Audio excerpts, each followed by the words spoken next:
that would, for me, would explain a lot about how you're describing listening to sound or listening to light. You know, that knowing that about you now makes it a little bit clearer on how you have learned to receive things like light. You know, because everything builds up something around you. You know. You mean like energetically? Yeah, what you were discussing about how you hear or listen to light, and that energy is a lot to do with your training.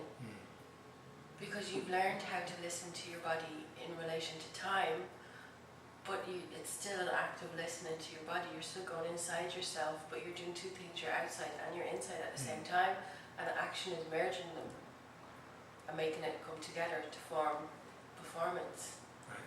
You know?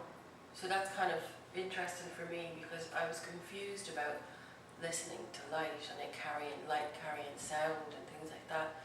And then you're after explaining that you have had formal training in this technique, that it makes sense that you would be more hypersensitive to that because you've done a lot of training, you know, which is really interesting. Yeah, well, you know, when I started doing performance, I'm still like, my body is just, I'm not sure. I don't get it. I'm wondering whether his perception is not completely special to him.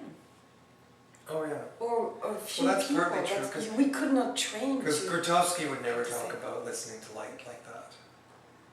That's I've taken what I learned in Grotowski And and applied applied it it to yourself. to my own Yeah. way